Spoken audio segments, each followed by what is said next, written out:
Pertanyaan saya ini, pernahkah kita melakukan itu ke alam? Oke.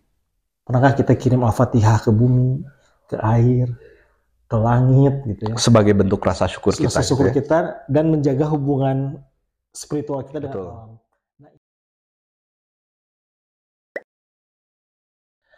Bismillahirrahmanirrahim. Assalamualaikum warahmatullahi wabarakatuh. Waalaikumsalam warahmatullahi wabarakatuh. Para hadirin jamaah Nahdlatul Ulama dimanapun Anda berada, saat ini kami dari PCNU Kota Bandung menyapa saudara-saudara semua, seluruh jamaah dimanapun Anda berada dalam obrolan ringan di podcast PCNU Kota Bandung. Nah, alhamdulillah pada kesempatan kali ini saya ditemani oleh Kang Haji Arif Agus. Dalam kesempatan ini adalah beliau Ketua Lembaga Penanggulangan Bencana dan Perubahan Iklim. Nah, ini kan posisinya PCNU Kota Bandung itu ada di wilayah kota ya. Kemudian kita berbicara terkait dengan penanggulangan kebencanaan dan juga perubahan iklim. Apa kaitannya nih lembaga ini dan kemudian programnya seperti apa? Kita coba bincang-bincang dengan Kang Haji Arif. Assalamualaikum Kang. Waalaikumsalam. Alhamdulillah. Wah, Dawang. Hatur nuhun Kang Supri, Abdi Tos di Ulum. Saya udah diundang pada acara hari ini menjelaskan intinya apa sih itu LPBI gitu. Dan kenapa kok LPBI harus ada di Kota Bandung. Betul. Jadi LPBI ini adalah Lembaga Penanggulangan Bencana Perubahan Iklim yang didirikan 14 tahun yang lalu. Wah, udah lama ya? Itu artinya ini luar biasa sekali. NU itu sudah memikirkan futuristik. Apa yang akan terjadi ke depan. Betul. Bahwa nanti ke depan ini akan terjadi bencana. Bencana ini tidak bukan karena perubahan iklim yang mana terkait juga dengan pemanasan global karena perilaku manusia juga. Ya. Nah, NU sudah mempersiapkan ini akan terjadi gitu. Apa kira-kira apa yang memang diprediksi oleh NU sendiri terkait dengan perubahan iklim dan lingkungan ini? Nah, jadi perubahan iklim dan lingkungan ini nanti terkait dengan pemanasan global bahwa dunia ini sekarang sudah terlalu tinggi menggunakan energi fosil kan. Sehingga kandungan CO2 di atmosfer itu udah sangat tinggi. Ya. Nah, pada saat penggunaan energi fosil terlalu tinggi, yang udah sangat tinggi bukan hanya bumi yang dikeruk gitu ya, tapi atmosfer pun udah sangat terlalu tinggi. Yang CO2 ini kalau misalkan di atas kapasitasnya, itu menyebabkan temperatur udara itu sangat tinggi. Nah, temperatur udara sangat tinggi jelas mengganggu keseimbangan alam, keseimbangan lingkungan. Salah satunya yaitu pemanasan global yang menyebabkan ke depan itu kita akan terjadi krisis air. Krisis air ya? Air. Itu diprediksinya kapan, Kang? Sebetulnya sekarang udah kerasa, Kang. Sekarang sudah ya? Kerasa, tapi kalau berdasarkan BMKG itu 2050 kita akan terjadi krisis pangan karena krisis air. Kan pangan ini butuh air. Nah, 2050 ini kalau kita tidak mengantisipasi secara cepat gitu ya, kita melakukan adaptasi perubahan iklim ini, itu akan menjadi masalah di depan. Walaupun sekarang udah kerasa kan. Ya. Abdi ya, ngaraos. Waktu kita masih kecil gitu ya, kita campur Sunda nggak apa-apa kan? Betul, ya enggak. Menuju alit lah gitu. Waktu kecil kita pernah ngerasain lah, ngambil air bawah tanah aja paling berapa meter udah. Di kota itu? Di kota.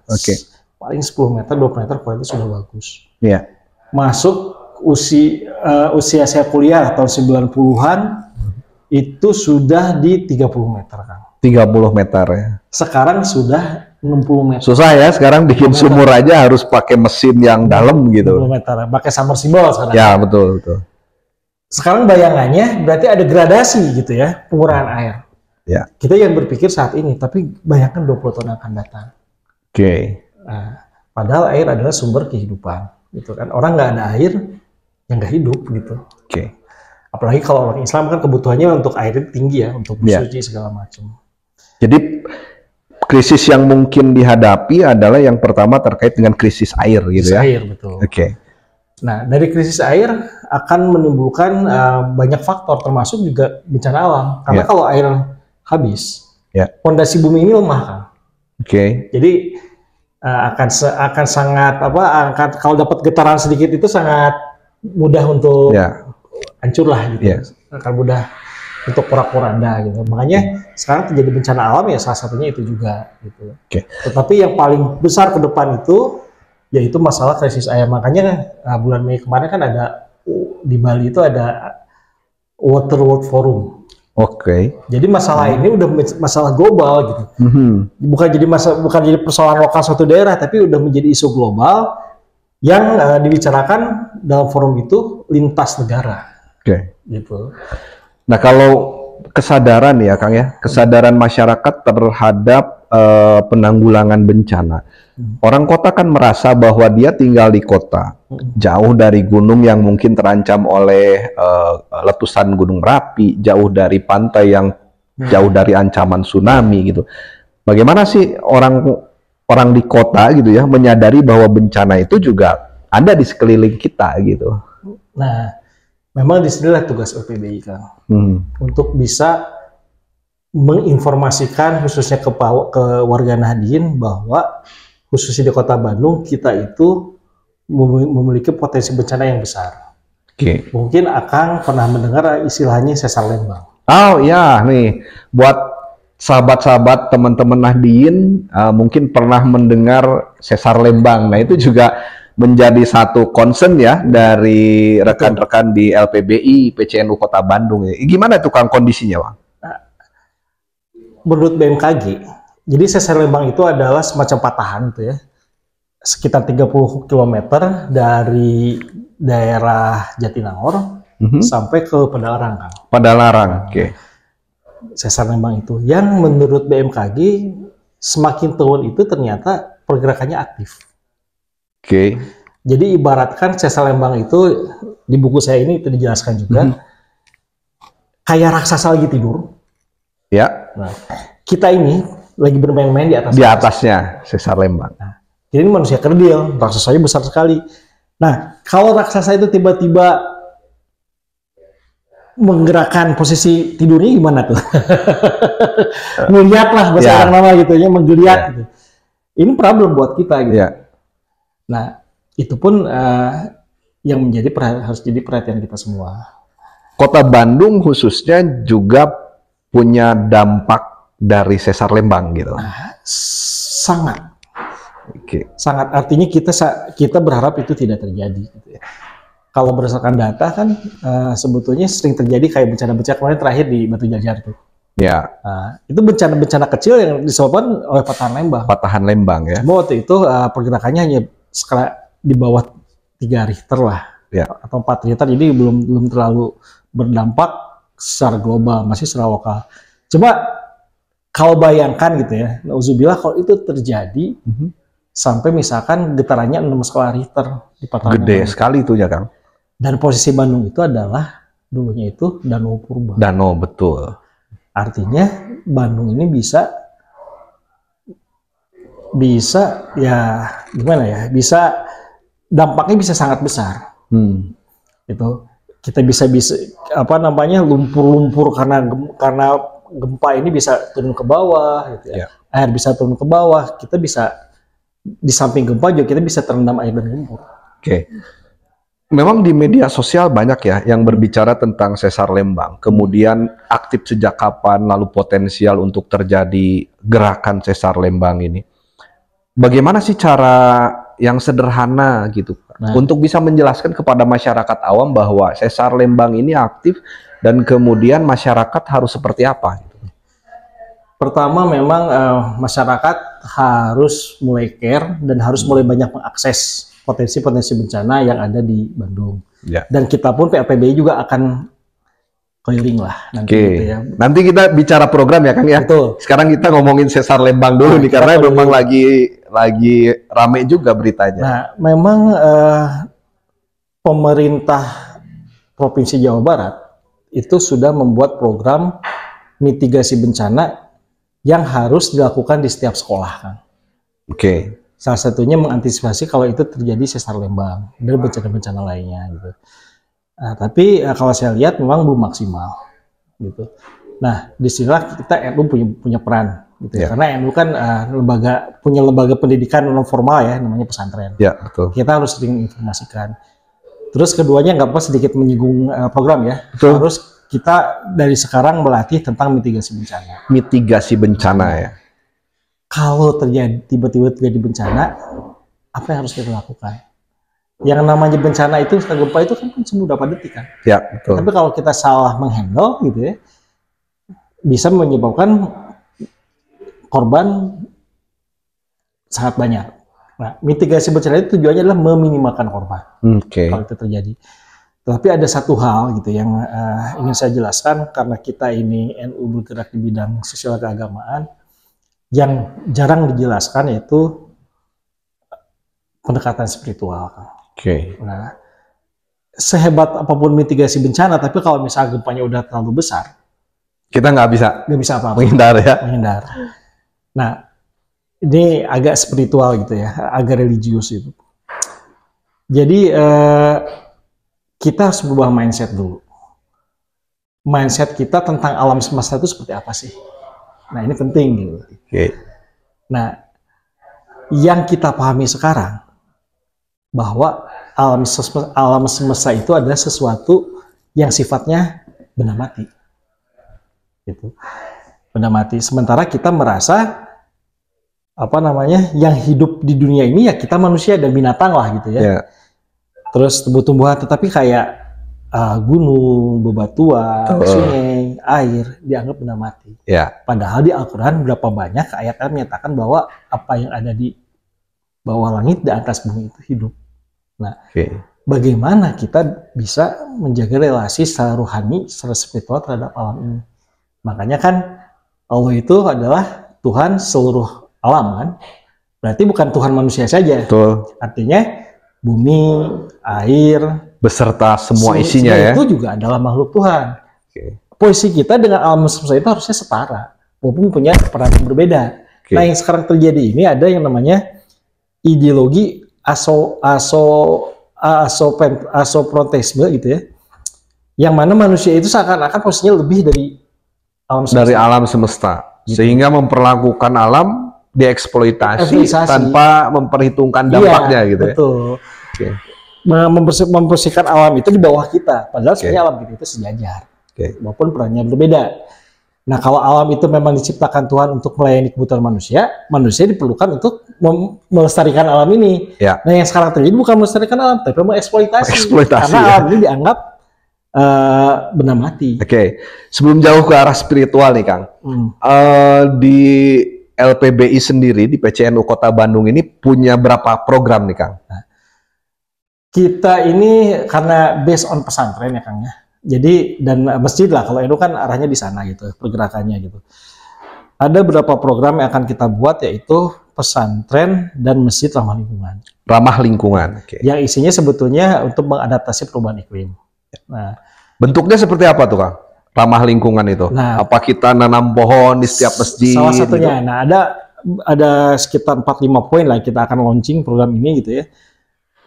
Masjid atau pesantren ramah lingkungan. Pertama, pesantren sedapat mungkin dia punya ruang terbuka hijau. Nah, ini buat masjid dan pondok pesantren yang ada di Kota Bandung, nanti PCNU siap support ya. Betul kan, Kang? Ruang terbuka hijau. Terus pesantren dan masjid memiliki tata kelola sampah secara mandiri. Tata kelola sampah secara mandiri ya. Karena kan sampah ini jadi problem besar juga nih di Kota Bandung. Betul, nah, itu juga jadi masalah lingkungan juga, Kang. Ini tadi baru sesar Lembang. Itu yang kedua ya, pengelolaan sampah. Yang pertama dulu nih, Kang, terkait dengan ruang terbuka hijau. Seperti apa tuh, Kang, realnya yang harus dimiliki oleh pesantren dan juga masjid? Sementara kan yang namanya lingkungan kota padat ya, Kang ya? Betul. Jadi memang untuk masjid sekarang emang agak susah masjid di Kota Bandung punya ruang terbuka hijau. Tapi kalau pondok-pondok pesantren, kalau saya lihat itu masih cukup banyak. Kayak pesantren Cijaura, betul. Sukamiskin, Sina Miskin, gitu. Itu punya ruang terbuka hijau yang ruang terbuka hijau ini kita bisa manfaatkan, gitu, kita kelola menjadi sesuatu yang adaptif terhadap perubahan iklim. Contohnya apa? Dengan menanamkah atau apa gimana? Menanam. Betul gitu ya. Terus satu lagi, Nah ini poin yang kedua, tadi kan menanam, termasuk dalam menanam ini memanfaatkan sampah-sampah yang dihasilkan dari pondok pesantren kan, pondok pesantren banyak santri. Kadang-kadang juga mau menghasilkan sampah organik, gitu, kayak sisa-sisa makanan. Itu bisa kita olah menjadi kompos yang kita bisa manfaatkan ruang terbuka hijau itu, tanamannya bisa subur dengan kompos yang dibuat dari sampah organik dari sisa makanan itu. Banyak banget kan ya sampah itu di pesantren, di masjid, di lingkungan. Ada sampah organik, ada juga yang non-organik juga kan. Organiknya itu bisa nanti kita kelola bekerja sama dengan bank sampah kan.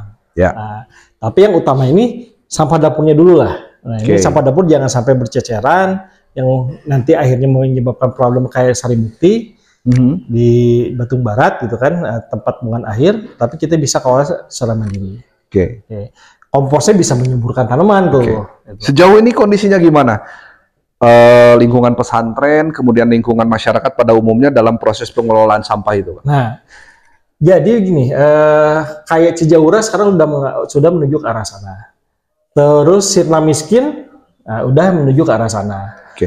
Problem utamanya satu, jadi literasi tentang problem lingkungan ini yang belum dipahami sepenuhnya oleh warga Nahdien, termasuk di pondok pesantren.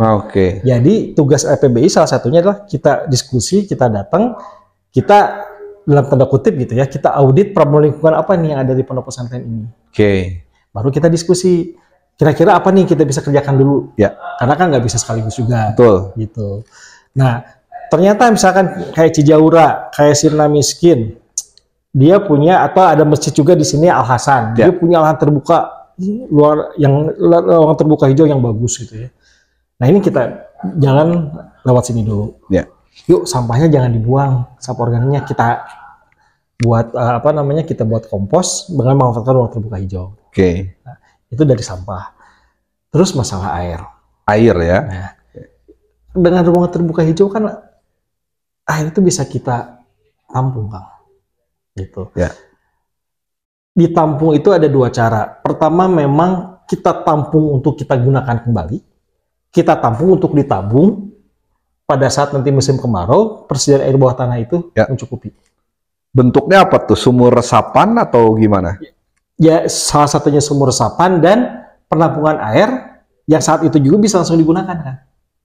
Dengan menggunakan tandon gitu. Terus ada teknologi sederhana supaya kotoran-kotoran yang dari genting, kotoran-kotoran dari udara bebas itu bisa hilang dulu. Nah, nanti kita masuk ke pondok pesantren, caranya seperti apa, gitu. Karena kan begini, ini masalah air. Suatu yang ironis kalau kata saya. Pada saat musim kemarau susah air, pada saat musim hujan banjir. Betul nggak kan? Betul. Nah ini hal sederhana yang ada di depan mata kita gitu. Nah, tinggal kita bagaimana kepekaan kita mengatasi masalah ini gitu. Artinya memang ada tata kelola yang keliru. Nah, air hujan mah dari Allah, pasti untuk kebaikan manusia. Untuk keberkahan manusia, kok tiba-tiba air yang bersih itu gitu ya, yang jadi bencana. Masa kita menyalahkan Allah? Ya nggak mungkin dong. Berarti yang sebetulnya salah di kitanya. Betul. Nah itulah kita harus mulai berubah mindset kita, terus perilaku kita, dan kita harus mulai melakukan adaptasi yang sedapat mungkin kalau bisa dengan teknologi yang bisa dilakukan oleh semua orang. Gitu. Jadi di antara ketiga program itu ruang terbuka hijau, kemudian pengelolaan sampah, lalu terkait dengan permasalahan air ya. Air. Itu 3 program itu. Atau masih ada lagi? Masih banyak ternyata programnya. Itu masalah air. Terus air wudhu. Air wudhu pun sebetulnya bisa kita kelola. Kan zaman dulu di pondok pesantren berwudhu kan kulahan ya. Dari kolam ya? Kolam. Artinya air itu nggak hemat kan? Menurut aturan fikih kan kalau misalkan 2 kulah itu sebenarnya udah sah. Nah, tapi sekarang ini kan nggak pakai sistem kulahan, tapi lewat kocoran ledeng. Tapi airnya terbuang. Nah, kita bisa melakukan inovasi teknologi yang sederhana. Air buangan wudhu itu kita tampung dalam kulahan yang sudah mencapai 2 kulah dia sah dipakai berwudhu gitu ya, air mustamal gitu kan, sudah lewat 2 kulah itu bisa kita berwudhu. Tetapi kalau kita masih khawatir air itu kotor, kita bisa pompa, disaring. Ya. Jadi airnya muter-muter aja terus di sana. Gitu. Nggak banyak yang terbuang. Nah, itu air yang sudah terpakai, kemudian kita tampung, disaring lagi. Nah, ditampung secara fikih mencapai 2 kulah itu udah sah sebetulnya gitu ya. Tuh. Tapi ada juga yang 3 kulah itu nanti kita bisa bicara dengan Basul Masail. Tetapi kan kita tetap khawatir air ini walaupun misalkan secara fikih udah oke gitu ya. Gimana nih supaya benar-benar bersih? Kita tampung dulu, kita tarik, kita filter. Dan masih bisa digunakan lagi untuk berwudu gitu. Berwudu lagi. Nah, air hujan, air wudhu, ruang terbuka hijau ini nyambungnya kemana-mana terus tata kelola sampah tadi. Dan satu lagi nih yang program yang sangat besarnya gitu ya. Oh bukan satu lagi, ada 2. Nah, ya. Masih banyak juga nggak apa-apa nih. Kan teman-teman di Kota Bandung juga nanti warga Nahdliyin juga pasti kan akan bertanya terkait dengan bagaimana sih cara pengelolaan lingkungan yang baik untuk menghindari bencana dan lain sebagainya gitu kan. Nah, betul. Nah, satu lagi kita ingin ada gerakan sodako energi kan. Sodako energi. Sodako energi terbarukan yang ramah lingkungan, yang non emisi. Yang kita ketahui bersama, salah satunya itu pembangkit listrik tenaga surya. Nah, pembangkit listrik tenaga surya ini, kalau di skala kecil rumahan memang keuntungannya hanya non emisi lah ya. Jadi bisa mengurangi CO2, tapi secara penghematan nggak signifikan. Tapi kalau di pondok pesantren atau di masjid, itu penghematannya signifikan kan. Nah, kayak sekelas berapa saya udah keliling lah di beberapa pondok gitu ya. Itu rata-rata biaya energi listrik pondok pesantren itu bisa 6-7 juta per bulan. Per bulan. Karena ada santri, kan ada operasional yang dimana banyak orang di sana gitu kan. Nah, dengan kita bisa sodako energi pembangkit listrik tenaga surya ini yang non emisi, keuntungannya 2. Pertama, mengurangi CO2. Tuh. Karena perubahan iklim ini kan karena CO2 di udara terlalu tinggi gitu ya. Kedua, saving cost. Betul. Bisa hemat 7 juta ya untuk biaya listrik. Dari 7 juta bisa hemat sekian persennya lah. Nah, ini kan program yang bagus. Buat kontranya juga ada penghematan, buat lingkungan juga lebih ramah lingkungan energinya. Dan energi terbarukan ini energinya tidak pernah habis-habisnya. Beda dengan misalkan fosil. Kita terus gali gitu ya, sumber-sumber alam gitu, satu-satu akan habis. Tapi kalau matahari kan ya kan habis-habis ya. Anugerah Tuhan terbesar yang harus kita bisa manfaatkan sedemikian rupa untuk kemaslahatan lah. Itu termasuk ada kaitannya dengan penghematan air kan. Akang pernah mendengar pola tanam hidroponik? Hidroponik ya. Ya, yang pakai paralon itu. Paralon betul. Itu kan airnya sedikit. Airnya kan diputer gitu kan menggunakan pompa. Nah, persoalannya pompa itu kan menggunakan energi listrik. Energi listriknya yang mahal. Nah, sekarang kita alihkan ke tenaga surya. Jadi kita menyerap energi tenaga surya, energi itu kita gunakan untuk memutar pompa. Gitu sehingga hemat air dan hemat energi juga. Efektif sebetulnya ya kalau itu diterapkan. Nah, itu di pondok pesantren sangat memungkinkan. Tapi dari segi pembiayaan gimana tuh Kang? Untuk pengadaan energi listrik itu kan pasti membutuhkan peralatan teknologi tuh. Nah, dari pembiayaan ya itu menjadi salah satunya menjadi program kita. Artinya kita harus punya mitra. Mitra artinya sekarang CSR perusahaan, terus badan filantropi, kita harus datang dan kita harus mengedukasi bahwa sekarang problem lingkungan itu harus menjadi perhatian juga mereka. Nah, ini terkait dengan stakeholder ya, Kang ya. Dari sekian, silakan minum dulu. Minum ya, Kang. Dari sekian program yang LPBI PCNU Kota Bandung ini rancang, keterlibatan pemerintah kira-kira seperti apa nih? Apakah LPBI mulai membangun komunikasi dengan pemerintah Kota Bandung ataupun dengan stakeholder swasta atau NGO gitu? Ya, tentunya kita saat ini walaupun belum dalam skala formal, ya, dalam informal kita sudah menjalin komunikasi baik dengan pihak pemerintah, baik dengan swasta, baik dengan CSR perusahaan, baik swasta atau BUMN. Termasuk juga kita kan komunikasi dengan LPBI Pusat. LPBI Pusat artinya mereka punya kedekatan khusus lah gitu ya dengan CSR yang memang biasanya kantornya kan ada di Jakarta. Betul. Doakan saja, insya Allah saya minggu depan juga mau ke Jakarta, mau ke LPBI Pusat, kita mau ketemu dengan Ketua LPBI Pusat, itu Kang Aceh gitu ya. Kita akan nanti discuss bagaimana program ini bisa berjalan lah, gitu. Saling support gitu kan. Kalau sumber daya manusianya jangan khawatir, NU itu cukup banyak gitu ya. Termasuk kalau di pondok pesantren banyak santri kan, tinggal sekarang bagaimana mensinkronkan antara program CSR dengan istilahnya potensi yang kita miliki. Potensi, betul. Gitu. Tadi kan disebutkan ya bahwa LPBI PCNU Kota Bandung itu punya banyak program ya terkait dengan pengelolaan lingkungan, kemudian sampah, air, energi terbarukan gitu. Nah tentu pasti banyak pengelola masjid di Kota Bandung, pengelola pesantren di Kota Bandung yang ingin mendapatkan nih Kang literasi terkait hal itu, gimana nih Kang caranya? Nah satu lagi ada program yang belum saya cerita tadi kan lebih ke fisik ya. Nah, kita pun program non fisiknya lebih ke edukasi. Kita akan membuat pelatihan mitigasi bencana based on pondok pesantren dan masjid. Gitu. Jadi mungkin nanti kita keliling pesantren yang punya potensi, kita bukan pelatihan mitigasi bencana. Dan pelatihan adaptasi perubahan iklim. Sebenarnya udah banyak yang minta Kang. Wah, siapa aja tuh yang udah minta? Yang jelas kayak saya sering komunikasi intens itu Cijaura, terus pesantrennya Pak Ketua tuh Yandir ya. Ya. Itu udah minta gitu. Ya saya bilang nanti aja sekalian supaya efektif lah gitu. Tapi kalau secara informal kita udah jalan.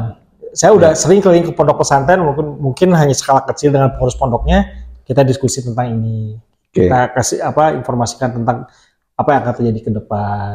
Supaya ini pimpinan pondok dari sekarang punya program ke arah sana. Minimal kan ada yang bisa juga dilakukan oleh pondok pesantren tanpa ada support dari luar, tapi udah bisa dilakukan sendiri. Nah, kayak misalkan kayak tata kelola sampah organik di Cijaura udah jalan. Sila miskin udah jalan. Itu bagus sila miskin tuh. Yang sampah-sampah tuh sampah-sampah non organik itu sudah tidak ada. Bahkan mereka sudah tidak menggunakan lagi kemasan, tapi udah pakai tumbler. Terus makanan santrinya pakai misting, sehingga tidak banyak sampah gitu. Hal sederhana itu pun sebetulnya udah bagus. Atau misalkan bagaimana kalau udah keluar ruangan listrik dimatikan. Nah, itu perilaku yang sebetulnya saya sering ketemu dengan pimpinan pondok, dengan pengurus pondok untuk bisa kita lakukan. Yang sederhana artinya tapi punya dampak lah gitu, dampak bagus gitu. Nah ini buat semua pengelola masjid yang ada di Kota Bandung ataupun pesantren yang ada di Kota Bandung, ini bisa berkomunikasi dengan Kang Haji Arif nih terkait dengan persoalan lingkungan. Siap. Jadi kalau misalnya di masjidnya ingin nyaman, hijau, kemudian pengelolaan airnya bersih dan lain sebagainya, itu bisa kita konsultasi di kantor PCNU Kota Bandung di Jalan Sancang ya Kang ya. Siap. Nanti ada Kang Haji Arif beserta tim dari LPBI yang bisa ngobrol ringan, kita ngobrol santai untuk diskusi terkait dengan masalah lingkungan gitu ya. Karena tadi kan ya yang disebutkan masalah lingkungan yang terjadi di perkotaan itu terutama masalah air ya. Itu air ke depan akan menjadi masalah besar. Ketersediaannya sekarang gimana memang? Pernah ada kejadian salah satu musola di daerah Kiracondong tahun 2023 itu kan di antara bulan Juli, Agustus, September panasnya kencang banget lah. Itu sampai kehabisan air. Gitu. Nah terus ada rekan kita juga masih perbatasan sebetulnya antara kota dengan kabupaten di daerah Cileunyi. Yang dia itu dulu ngambil air hanya 30 meter, sekarang tiba-tiba tahun kemarin tuh habis. Harus mintik lagi lah istilahnya. Semakin ke bawah ya lagi kondisi air itu. Dan kalau saya mau cerita, tapi saya tidak akan sebutkan gitu ya, perusahaannya ada pabrik besar di Bandung, tekstil, yang hampir 3-4 hari bahkan hampir seminggu dia nggak bisa produksi kan. Karena masalah air. Akhirnya dia beli. Gitu kan. Kalau dari sisi ekonomi ya udah rugi lah sebetulnya perhitungannya. Artinya begini, melestarikan lingkungan itu jangan dibenturkan dengan ekonomi, jangan. Justru dengan kita melestarikan lingkungan, akan berdampak terhadap kelangsungan usaha. Gitu. Betul. Sekarang mau sehebat-hebatnya apa kalau nggak ada air gimana kan? Ya, susah ya. Ya gitu kan. Usaha produksi juga kan membutuhkan keberadaan air gitu. Betul. Kan. Oke. Krisis air di kota sekarang sudah sangat terasa gitu. Terasa. Ya. Nah itu kurang lebihnya yang kita akan jalankan. Nah terus termasuk satu lagi pelatihan mitigasi bencana based on pesantren. Di samping kita nanti melakukan pelatihan, kita pun aja punya program ingin membuat buku saku. Buku saku. Buku saku kebencanaan. Oke. Ya. Buku saku kebencanaan yang artinya buku saku ini pendekatannya juga khas NU gitu ya. Artinya tidak hanya yang sifatnya teknis tapi spiritual. Dilengkapi dengan pendekatan spiritual ya baik dari Al-Qur'an mungkin gitu ya. Termasuk kalau misalkan tiba-tiba bencana, doa apa yang harus dibaca. Iya. Gitu. Karena kan kaget orang kan kalau ada bencana itu udah panik duluan. Termasuk kalau bisa doa-doa itu dibaca sebelum terjadi bencana. Betul. Karena bukan kita tidak pernah tahu kan ya. Bukan sebelum terjadi berusaha, doa itu kita baca kalau setiap saat gitu ya. Saat, kalau bisa tidak ada bencana. Alami. Mudah-mudahan kita tidak menginginkan hal itu gitu kan. Hal itu yang sekarang kalau saya lihat mulai hilang di orang-orang yang bergerak di masalah mitigasi bencana. Pendekatan spiritual ini yang mulai luntur lah ya, agak luntur. Nah, tadi ke pembicaraan awal bahwa bumi ini kan setara ya alam semesta dengan kita. Nah, karena setara mereka sudah berjasa terhadap diri kita, apa yang kita bisa lakukan sehari-hari sekarang? Oke. Kalau di NU, kalau kita ada seorang yang berjasa terhadap hidup kita, apakah guru kita, orang tua kita kan sering baca Al-Fatihah, kirim Yasin, kirim salawat. Nah, pertanyaan saya ini, pernahkah kita melakukan itu ke alam? Pernahkah kita kirim Al-Fatihah ke bumi, ke air, ke langit gitu ya? Sebagai bentuk rasa syukur kita. Rasa syukur kita dan menjaga hubungan spiritual kita dengan alam. Nah ini yang sekarang ini problemnya di sana. Hubungan spiritual kita dengan alam itu hilang. Jadi kita tuh ya pendekatannya selalu materialis ya. Gitu. Bahwa alam, kemudian pelatihan yang sifatnya sangat teknis gitu kan, tapi tidak penting ya, tapi dibarengi juga dengan hal yang sifatnya spiritual gitu. Jadi saya pun sekarang di rumah gitu ya, bukan karena apa gitu, bukan karena ujub atau apa, sekarang saya mendisiplinkan diri sehari sekali mengirim Al-Fatihah kan ke bumi, ke alam semesta inilah gitu, termasuk untuk menjaga keseimbangan gitu ya. Yang mana mah Kang Arif cenah sok ngiringin tuna Al-Fatihah beda bencana atau Kang Arif mah bager cenah gitu. Amin. sok hadiahan Al-Fatihah, sok hadiahan Yasin, sok hadiahan salawat gitu. Ya. Tapi intinya untuk menjaga hubungan Tuhan kita dengan alam. Sehingga kita tidak menjadikan alam ini sebagai objek eksploitasi. Nah, itu jaga keseimbangan gitu. Bahwa hubungan kita dengan alam juga harus dibangun secara spiritual, paling tidak kita juga memanjatkan doa dan rasa syukur kita terhadap alam, begitulah ya kurang lebih. Nah, ini di depan kita nih ada buku, mungkin warga Nahdliyin atau yang menyaksikan YouTube ini bertanya-tanya, ini buku apa sih yang ada di depan kita? Selain sebagai ketua LPBI PCNU Kota Bandung, nih Kang Arif juga produktif nulis nih. Ada di depan kita ada buku, ini yang menulis beliau, judulnya Aksi Lingkungan dan Perdamaian Dunia, Solusi Cepat Merajut Perdamaian. Ini gimana nih Kang ceritanya ini buku ini? Jadi ada orang yang bergerak di ranah lingkungan hidup. Ada orang yang bergerak di ranah perdamaian kayak lintas agama. Ya. Nah ternyata pada saat saya coba menghayati gerakan lingkungan hidup ini menurut saya adalah ruang perjumpaan paling alamiah antar semua elemen masyarakat.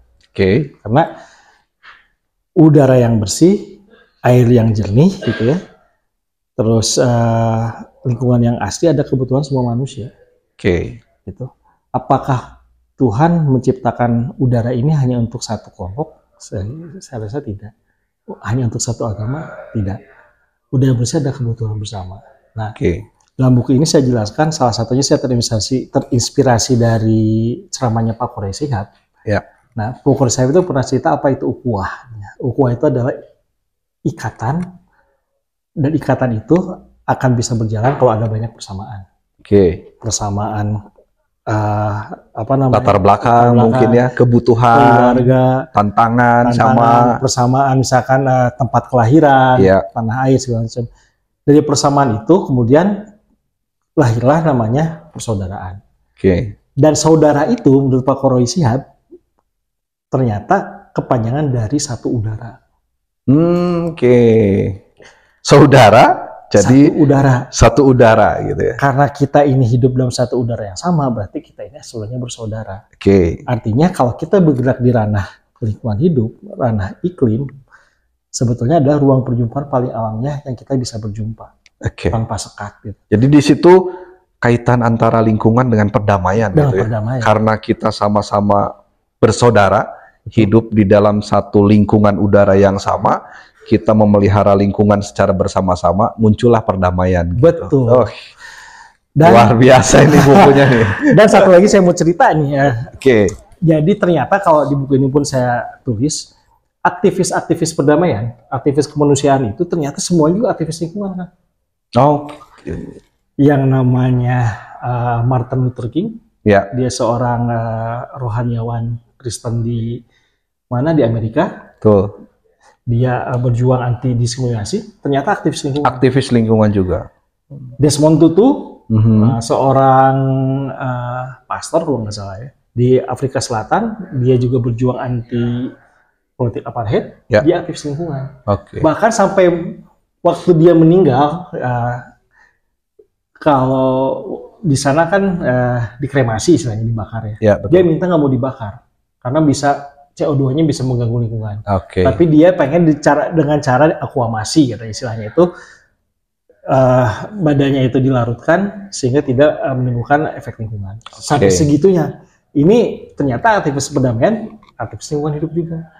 Bahkan kalau di Indonesia, seorang Abdurrahman Wahid, Gus Dur, itu adalah aktivis lingkungan. Betul. Jadi yang soalnya rekan-rekan kita ini, para Gus Durian segala macam ini terlalu banyak mengangkat di sisi kemanusiaan dan politik demokrasinya, tetapi dari sisi lingkungannya yang jarang diangkat. Dan Gus Dur itu ternyata adalah seorang environmentalis. Gitu. Luar di samping biasa. Dia seorang humanis. Betul. Nah, salah satunya waktu Gus Dur jadi presiden, Gus Dur pernah buat peraturan bahwa selama 20 tahun gitu ya, saya lupa itu apa namanya peraturannya, tapi ada di buku ini. Selama 20 tahun hutan di Indonesia tidak boleh ditebang. Jadi perusahaan-perusahaan waktu Gus Dur jadi presiden. Boleh ditebang. Jadi perusahaan-perusahaan yang memang sudah memiliki lahan hutan itu tidak boleh menebang pohon. Supaya apa? Supaya ada perbaikan dulu iklim. Karena menebang pohon itu kan cepat, tapi menumbuhkannya itu lama. Lama banget. Nah, selama 20 tahun itu Gus Dur bisa melakukan negosiasi gitu ya dengan para pengusaha-pengusaha supaya apa namanya peraturan-peraturan terdahulu yang merugikan iklim Indonesia itu bisa direvisi. Luar biasa ini ternyata yang dilakukan oleh panutan kita ya. Iya, Gus itu seorang environmentalis gitu, dan bahkan setahun setelah meninggalnya, 2019 meninggal, kalau nggak salah 2020, Walhi memberikan penghargaan bahwa Gus Dur tokoh lingkungan. Gitu. Nih baru buat yang belum tahu nih ya, saya juga baru dengar tuh ternyata Walhi pernah memberikan penghargaan kepada almarhum Abdurrahman Wahid sebagai aktivis lingkungan, gitu ya. Karena yang kita tahu kan beliau itu adalah ulama, kemudian tokoh nasional, tokoh politik, tokoh pemikiran. Nah, kita sangat sedikit mengetahui tentang bahwa Gus Dur juga ternyata aktivis lingkungan itu. Nah, terkait dengan apa namanya apa yang dilakukan Gus Dur waktu dia jadi presiden, beliau ya mengenai penambangan hutan. Nah, kita harus melihat dari dua sisi ini. Pertama, dengan apa yang dilakukan oleh Gus Dur, berarti ada perbaikan hutan Indonesia. Dan ingat, di Indonesia itu bukan hanya kita, tapi ada masyarakat adat kan. Betul. Dengan hutan terlalu banyak ditebang, masyarakat adat akan tersingkir. Jadi Gus Dur pun akan memanfaatkan masyarakat adat. Jadi antara humanisme Gus Dur, environmentalisme Gus Dur itu menyatu. Sangat satu erat paket. gitu ya. Dan kedua harus kita pahami bahwa Indonesia itu adalah paru-paru dunia. Selain Kongo dan Brasil karena hutannya. Betul. Kita punya lahan hutan yang cukup luas ya. Selain Kongo dan Brasil. Betul. Kalau orang paru-parunya rusak, bagaimana? Terganggu tentu. Nah, kalau sekarang dunia ini paru-parunya rusak, bagaimana? Makanya langkah-langkah Gus Dur itu baik secara lokal juga berdampak secara global. Balik lagi ke buku nih Kang. Ini kan cukup tebal ya bukunya. Ini apa nih, dari pengalaman kemudian tiba-tiba berpikir untuk saya tuliskan sajalah menjadi sebuah buku gitu. Gimana ini cerita buku ini? Jadi memang berdasarkan pengalaman gitu ya. Terus pada saat perubahan iklim ini udah begitu terasa gitu ya. Kita ingin mencoba mensosialisasikan ke masyarakat. Kira-kira gimana nih gitu. Di samping misalkan kita mau menggunakan media sosial, tapi ada hal tertentu yang memang tidak semua media sosial itu bisa mengangkat isu-isu lingkungan ya. Nah, makanya kita buat tulisan. Itu satu. Dan kedua, yang tadi itu saya ingin menggandengkan antara isu lingkungan dan isu perdamaian. Gitu. Supaya ini jangan jalan sendiri. Aktivis lingkungan jalan sendiri, aktivis perdamaian jalan sendiri. Padahal sebetulnya dia punya satu irisan yang sama gitu. Kayak tadi bilang, ini kita hidup dalam udara yang sama. Betul. Gitu. Betul. Akhirnya saya tulis dengan pengalaman, pemahaman. Artinya tulisan ini mudah-mudahan bisa bermanfaat gitu ya, untuk menambah literasi tentang lingkungan hidup, bencana, perdamaian. Termasuk juga kalau misalkan sekarang ada yang namanya kampung moderasi kan. Nah, kampung moderasi kalau memang ingin punya cara yang lebih pas gitu ya untuk membangun kampung toleransi atau moderasi, yaitu dengan lingkungan hidup.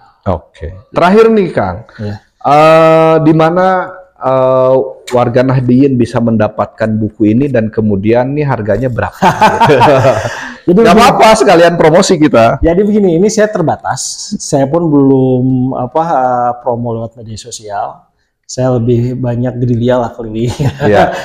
Pada saat kasih penyuluhan, saya promosikan ini. Jadi buku ini bisa pesan langsung ke saya. Nanti ada nomor HP saya, nomor WA saya.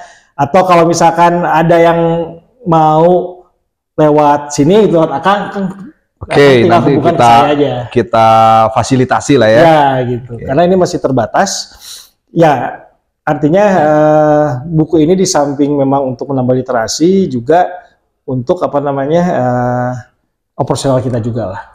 Jadi saya dalam kegiatan ini sedapat mungkin kita mandiri lah kan. Betul. Gitu. Jadi secara pendanaan kegiatan LPBI PCNU Kota Bandung itu dari proses penjualan buku ini juga. Gitu. Luar biasa. Warga Nahdliyin dimanapun Anda berada, tidak terasa obrolan kita ini lumayan cukup panjang. Mudah-mudahan tentu banyak sekali manfaatnya yang bisa kita ambil dari pengalaman Kang Arif sebagai aktivis lingkungan. Kemudian saat ini juga beliau dipercaya sebagai Ketua LPBI PCNU Kota Bandung. Mudah-mudahan ini bisa mewarnai ya potensi PCNU Kota Bandung dan juga mewarnai minat masyarakat untuk bisa terlibat di dalam kegiatan-kegiatan lingkungan hidup. Gitu, Kang. Jadi pesan terakhir ya Kang. Betul, Pak, silakan. Saya ingin mengambil apa yang dikatakan dari lama itu ya. Di buku saya pun ditulis, sedikit apapun yang kita lakukan untuk iklim itu ada respon universalnya. Itu aja cukup. Luar biasa sekali. Terima kasih Kang Arif atas waktunya, obrolan bincang-bincang pada kesempatan kali ini. Nanti kita akan berjumpa lagi di podcast berikutnya dengan tema yang menarik, dengan obrolan yang menarik. Kita akhiri sampai di sini. Terima kasih. Wallahul muwaffiq ila aqwamit thoriq. Assalamualaikum warahmatullahi wabarakatuh. Waalaikumsalam warahmatullahi wabarakatuh.